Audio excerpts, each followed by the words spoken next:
guys, welcome back to another session of the Hopry. My name is Mark Starr. Today I got some beer on my porch from Firestone Walker, and that's always a good thing. They reached out to me not too long ago and wanted to know if I wanted a sample of the Firestone Walker, or actually not the Union Jack, this is the Double Jack, which is basically an imperial version of their Union Jack. So in doing a little bit of research on this beer, I discovered that what they've really done here is taken the Union Jack recipe. They've used less water than they use in that recipe, really to make this version more intense. They've used a lot of those West Coast hops that we hear about a lot. So you know, I can't remember off the top of my head, but they're all the C hops like Cascade, Centennial, Chinook, etc. So I'm really expecting a lot. I really enjoyed the Union Jack. In fact, if you go back and look on my Sessions tab, you'll see that I reviewed that one at the beginning of last year. So you'll also notice that about half of this bottle is gone already, and that's because I really wanted to portion the other half of that into my swing top bottle so that I could drink it at a later date. Yeah, really excited to try this one. Alrighty. Well, I'll tell you right off the bat, the thing that is, really apparent to me first off is just how clear this beer is. I'll hold that up, and I'm not sure if you can tell. Maybe you can, but there's really no hop haze on here at all. They have just filtered the bejesus out of it. I can already smell it, which is another really good sign. And it's got that, traditional sort of off-white colored head. A gentle swirl will bring that right up to the top.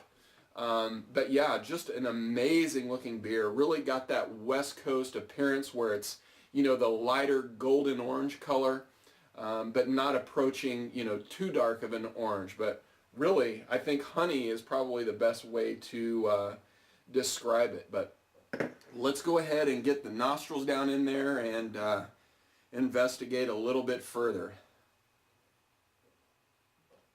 Wow, I mean, you can tell that this is really fresh. And like I said, I'm reviewing it the day it showed up on my porch. I just think that that's the best way to drink these big IPAs like this. I'm getting a ton of grapefruit and mango. There's some tangerine citrus in there as well. I get that West Coast piney character, but it's not in a dank way. So it's not like your Simcoe hops. I don't believe they use Simcoe in here. I'd be really surprised if they did. Yeah, just a really fresh, summertime smelling beer. But I am just dying to taste it now, so let's do it.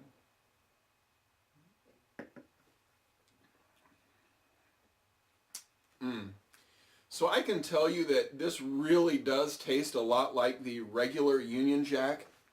The real difference here, I think, is the malt bill that's in here. There's a lot more sweetness. It's not sweet by any means. It's actually very, very well balanced. I get a good amount of bitterness right away. Those same flavors are really coming to the front on the palate, though. So I'm getting a lot of citrus, getting a lot of mango.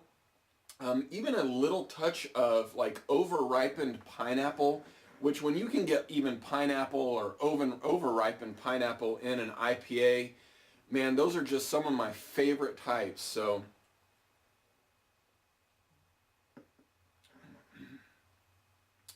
wow, this is really drinkable. And I know that this one is, I believe, I want to say 9.5%.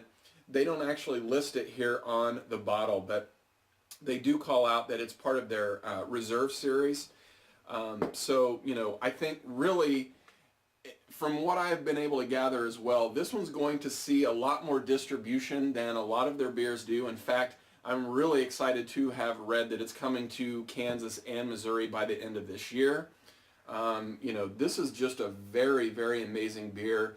I think we've all come to expect a lot of really good things from this brewery. They've had the Parabola, they've had the Firestone Walker 14, several other beers that I won't, mention, but if you do some research out there on the YouTubes and the inner blogs, you're going to find that there are a lot of people out there really digging what Firestone Walker's doing.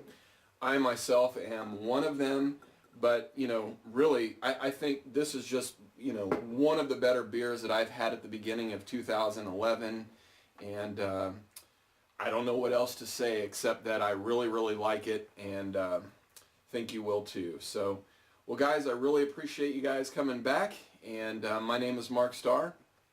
We'll see you guys next time. Cheers. Plink.